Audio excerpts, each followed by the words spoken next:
we are going to talk about Ireland and one of the most severe attacks on free speech in Western nations. Now, last time I checked, Ireland was a parliamentary, representative, democratic republic. Mm-hmm. And these types of governments are supposed to represent the people. Now, how do they do this?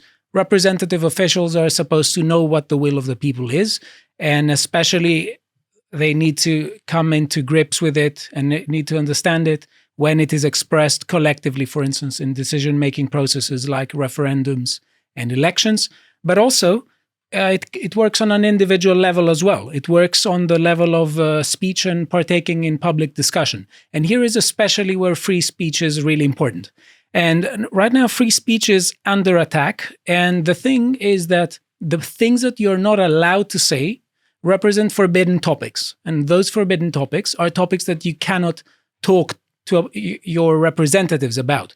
At best, if you talk about them, you're going to receive the reply, I may agree with you, but I'm not able to do anything. They'll eat me alive. This is precisely the response that Callum got from Jacob Rees-Mogg when he confronted him about the censoring of Count Dankula. Okay. Precisely. That's the best case scenario. Worst case scenario, which seems to be the way the Irish government is heading now, is being prosecuted. Now, before we say more about this, what happened to Count Dankula? Before we say more about this, why not visit a website? For only £5 a month, you can have access to our excellent content, such as the latest video by Contemplations by Josh, where he's talking about IQ. Josh has a really interesting take on this. Oh, really? Yes, it may sound a bit controversial in the beginning, but the more you listen to what he says, it becomes a bit more intuitive. And by all means, check it out. So, free speech is under attack in Ireland, and the main weapon of attack is a new hate speech bill. Now, the bill has totalitarian implications, and the core elements of it are two. First, it has a list of protected characteristics. We will see what they are. And also it has a very vague conception of the notion of hate. By implication, this spills over notions such as hateful speech and hateful and incitement to hatred. Wow, where have we seen that before? We have seen that before many times, but I'm willing to bet that when you see what the bill has to say, you will think that this is a step extra. It's a step. Oh, really? Yeah. It's even worse. It's even worse. Yep. Now, the thing is that this raises questions such as who has the power to interpret what constitutes hateful speech or not, and who has the power to interpret what your speech implies. Because the thing is, if we see and look closely lately, we have people who refer and appeal to the notion of implicature. And we see that the claims that, whenever you say something, there is always something implied. And the more structures we live in become more bureaucratic, the question is who controls language, who controls implicature, who has the authority to interpret what your speech is supposed to mean, and who has the authority to prosecute you for it. Now, the thing is, the most important implication, as you will see, because this is over the top, is that even the possession of material that is deemed hateful is potentially going to be prosecuted. Even the possession, not just the use, the possession. So that's, just to be clear, that's different actually from the United Kingdom, because in the UK, it's the Communications Act of 2003, Section 127, that punishes you for distributing, for publishing it and sending it as a communication across some sort of publicly accessible communications device. So we actually have a softer hate speech law than this. Yes. This is not just a distribution. It takes an extra step. It goes not from the distribution to the possession. I can't even have racist material in my own possession for my own private use. Yes, and the thing is that we know really well that people who are in favor of this agenda have a very vague understanding of what racism is, and they try to portray as racist everyone who disagrees with them. Now, I will read the following tweet by political philosopher David Thunder, and then we are going to listen to something that he said on May the 1st, 2023. So I read from his quote. Just as a quick thing, David Thunder is a cool name. Yes. That's a great surname. Yeah. Sorry, carry on. I say this as someone with a lame surname. I'm always envious of people who've got great surnames. It's guaranteed to make some noise. Yeah, right. Yeah, no, it's okay. The hate speech bill has passed through the lower chamber of the Irish Parliament and is now under consideration in the Irish Senate. This is the most aggressive attack on free speech in the history of the Irish state. Where's the pushback from media? What happened to our political parties? What happened to our political culture? Citizens who value freedom can no longer count on their political representatives to defend their civil liberties. This is tragic. Yep. Citizens must mobilize in a different way, and people who think they would never go into politics should consider carefully the quality of the individuals who are now deciding our future for us. There's a problem with the representation, and I have said it many times with many of my co-hosts in the Symposium series that one of the problems with the classical notion of liberalism is that there is too much of a focus on the idea of negative liberty, the idea of freedom from governmental interference. I'm all for this. I'm really in favor of having spheres where we are not interfered with. But the thing is that, as we will say a bit more, it's all a balance of powers. If people withdraw just into their private realm and do not engage in politics critically and do not do what John Locke said, that citizens have a duty to be critical of the government, there will be a tendency of the government to grow beyond the consent of the governed. Well, this is the oldest canard in politics. I mean, Pericles, I think, put it best. You might not be interested in politics, but politics is interested in you. Let's watch the video. We've seen very recently the passage of a hate speech bill in the Irish Parliament, which would enable the government to monitor speech and prosecute speech that they deemed to be hateful, even before that speech was uttered or published. So the wording of the bill suggests that speech that is even on your computer that could be deemed hateful would be prosecutable.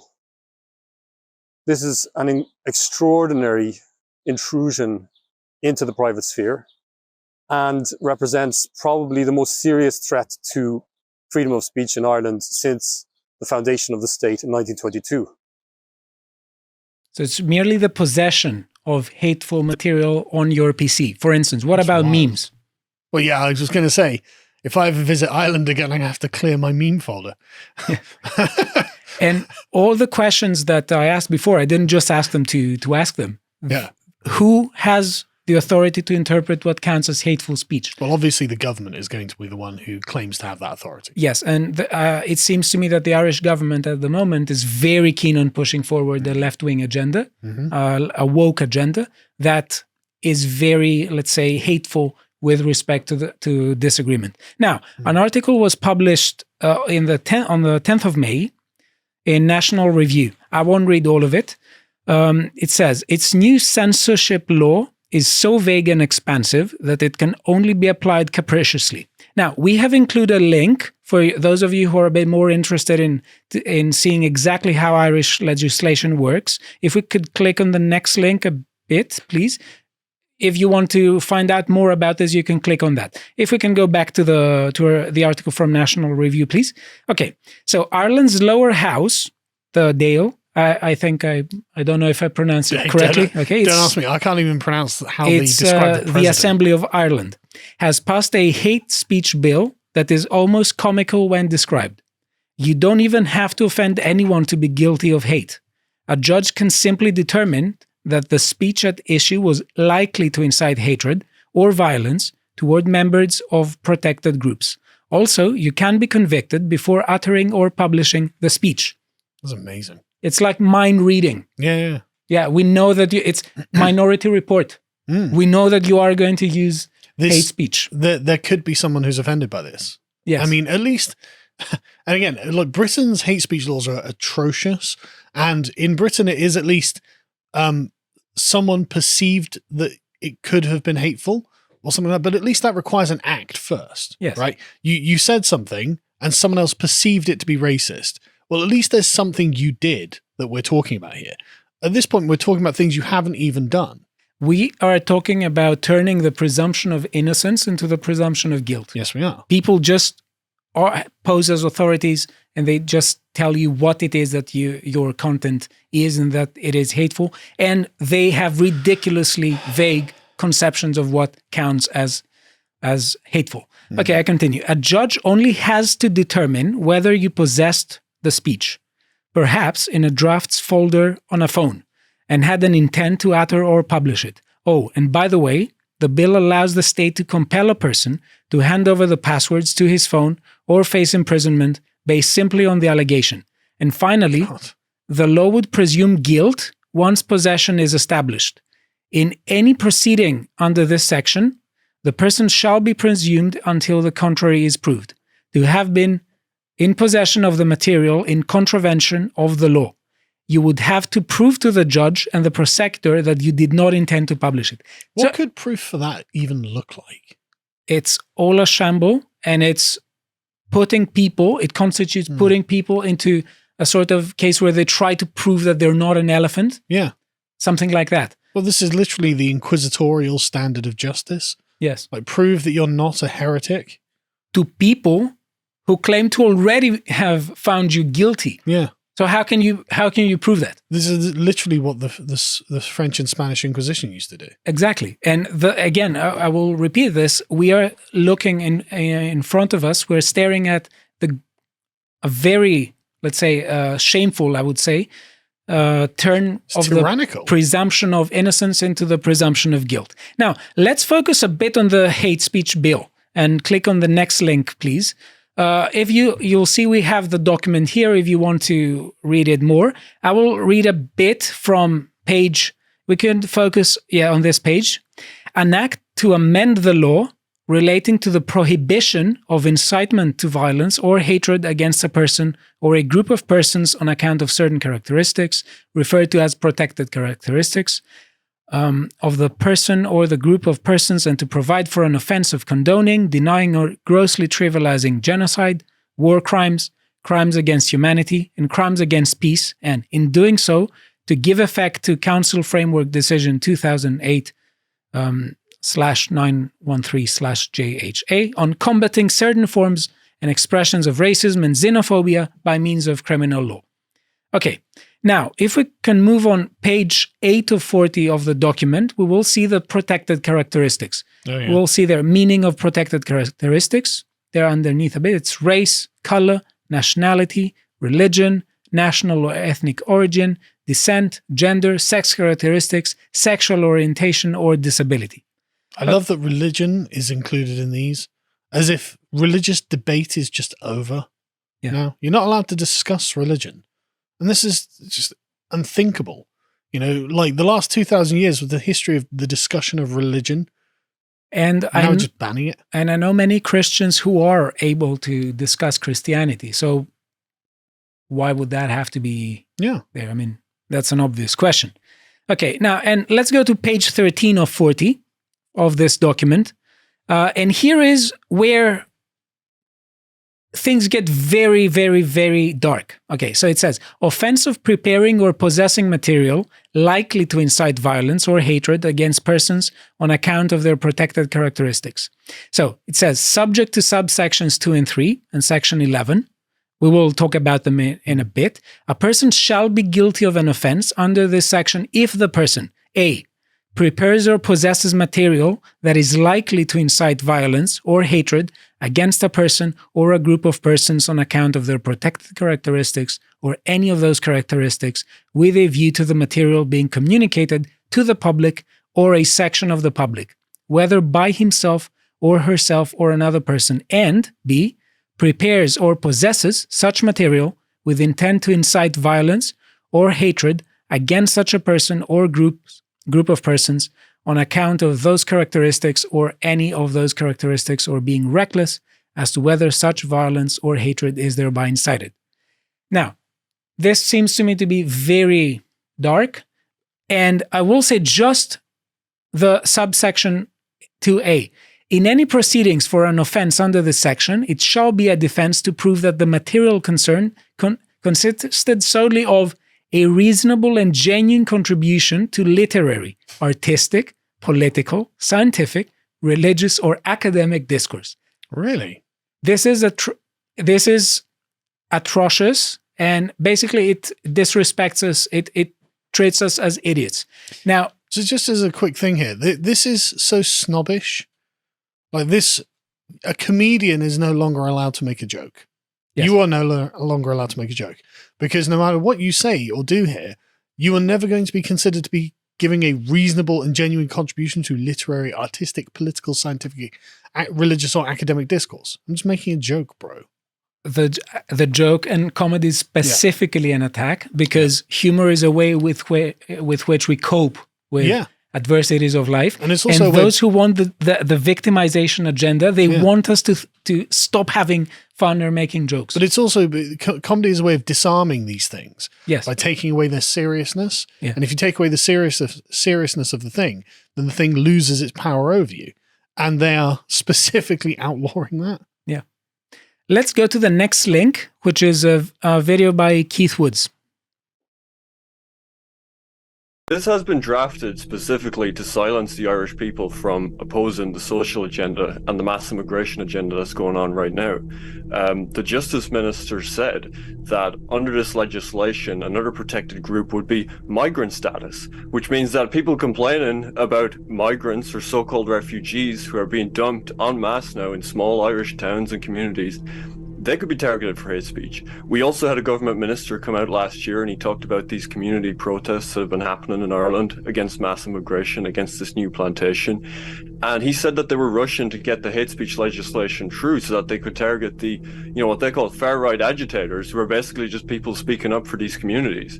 So it's very clear the purpose of this legislation. It's intended to silence the Irish people. It's intended to enshrine in law that you are basically breaking the law if you say that the Irish people are sovereign over Ireland. I mean, I don't really like Keith Woods, but he's correct on that. I think he's correct on that. And the thing is that right now we constantly see an attack on people who care about their community and people who care about the, let's say, national bonds of sentiment. Yep. It's apparently this is to be prosecuted according to this new bill. This is effectively anti-Indigenous legislation. Yes. When it comes to somewhere like Ireland or Britain. And you know that this is never, I mean, there's a Twitter account called something like Diversity in Ireland that catalogues videos of things that have happened against the Irish people by the diversity. And you know that these people are never going to be charged with any kind of hate crime. Yeah. You know, the blade of this is only going to cut one way. Because it's a protected blade. Yeah.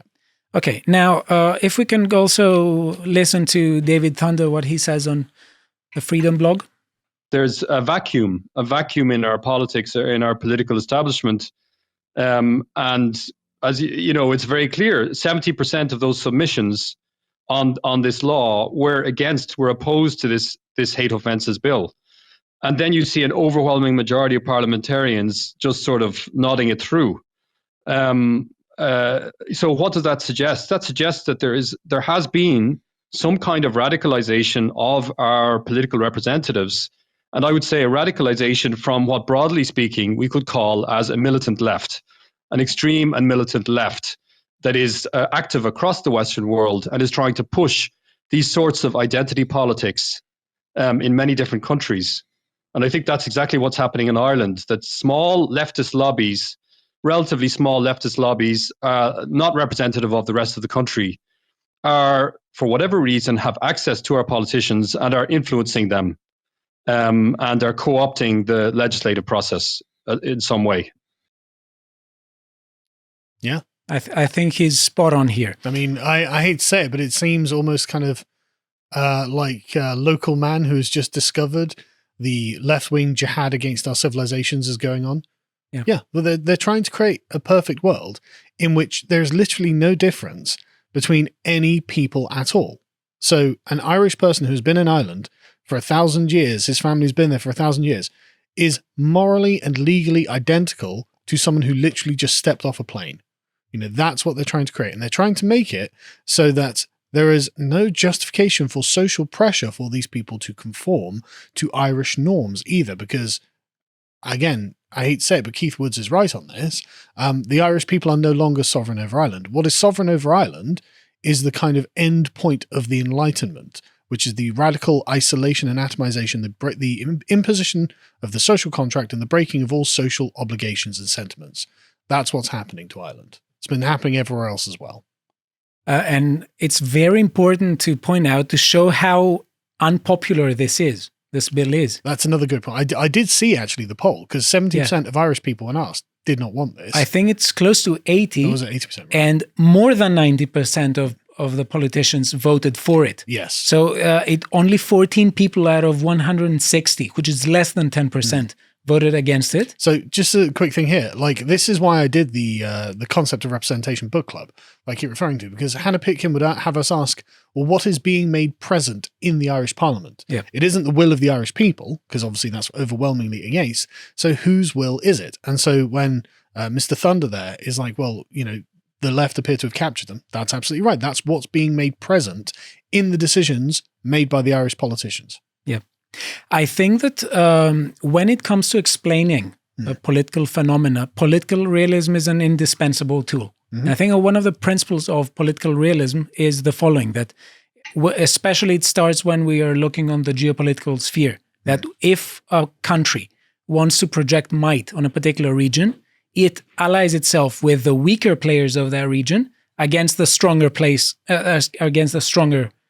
force of that region. Why? Because unless it does so, that strong player in the region may become a regional superpower, which would challenge other nations. So it's a threat. Now, the same thing applies not just on the international level, it applies on the domestic level. And I think that this is how we can explain intersectionalism and the woke identitarian leftist cultural politics that we see here, because we see an alliance of, let's say, a few elites, we could say. Well, almost all of the elites, apparently. Yes. And the protected minority groups, all of them against the middle class. Yeah. And when you say the middle class, what you mean is the native population of Ireland. Yes. All of them against the Irish. Yes. And if we add economic calamities that we face, the middle class isn't particularly robust at the moment. No. So, and one thing to say is that universities are also complacent in this. And there's a reason why, because the thing is that I was reading some books and they were talking about the economies becoming economies that are really structured in that they require degrees. So what do I mean? That universities have become accreditation institutions. Yes. People go to universities just to get a degree. If you want access to the upper, or not even the upper echelons of the economy now, if you want access to just the mainstream economic positions that people would have in my father's generation expected to have just been able to work into, you have to have gone through a university. Yes. And the thing is that right now universities, because they compete for funding, they focus very much on student satisfaction. So for instance, if you have, let's say, 150 educational institutions, institutional higher education in the UK, I think there is more, most of them are not able to compete with institutions like Oxford and Cambridge, who have centuries of history. Many of them are plate glass universities, they just want funding. And they focus on student satisfaction. That means that there is a lack of discipline on students. And the students of today in the universities will be the elites tomorrow.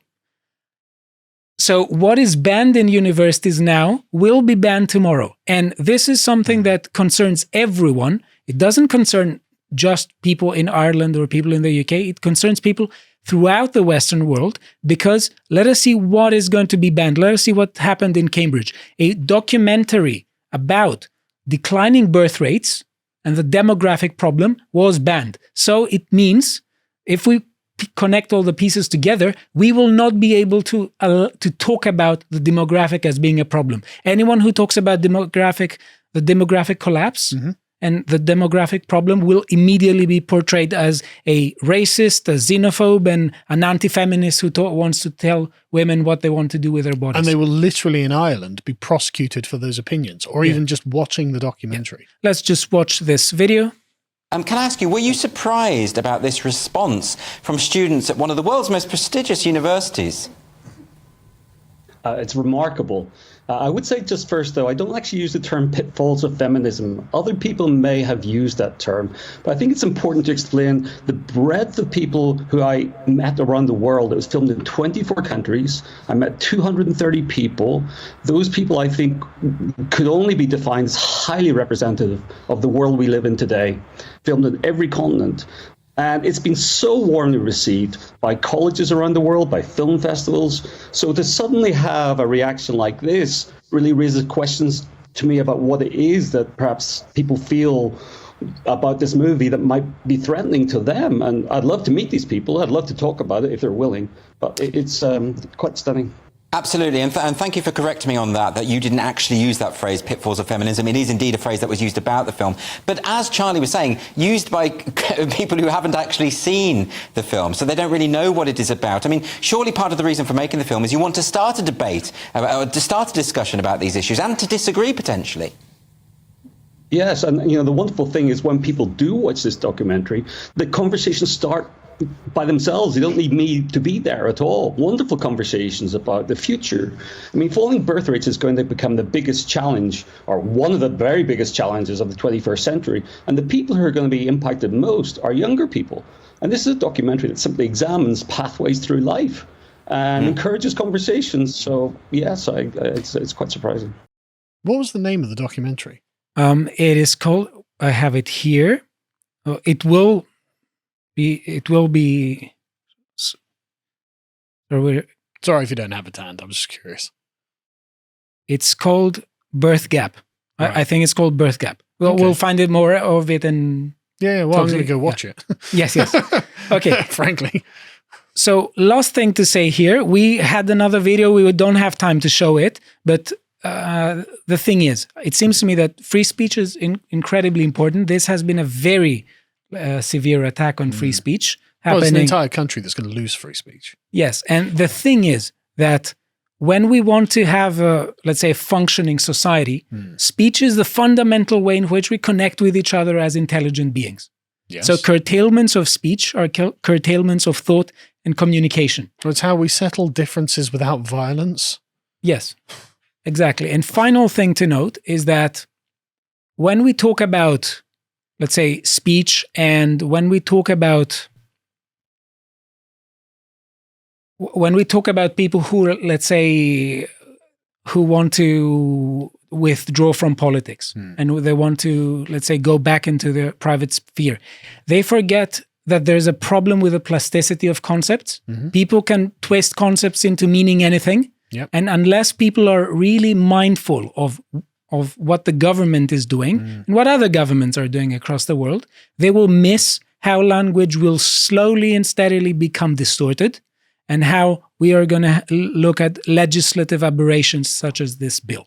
And the best example of this is, of course, the concept of racism, right? What does racism mean anymore? What is a woman anymore? And one of the best defenses I've seen against this is actually in the Second Amendment in the United States. Yeah. I really like the way the Second Amendment shall not be infringed. That's very clear. And it's nice to see American Republicans really standing on that battlement and defending it to the hilt. You know, that is very, very good. The way that's the opposite of what is a woman, basically. But yeah, no, that's terrible. Bad luck island, basically. If you appreciated that segment from the podcast The Lotus Eaters, you can go to lotuseaters.com to get access to all the premium content that's on the website, such as the Brokenomics series, this episode on the economics of margin call. Brilliant movie. If you'd like to find out what else is being put out, you can follow on Getter at lotuseaters_com on Getter. Thank you and goodbye.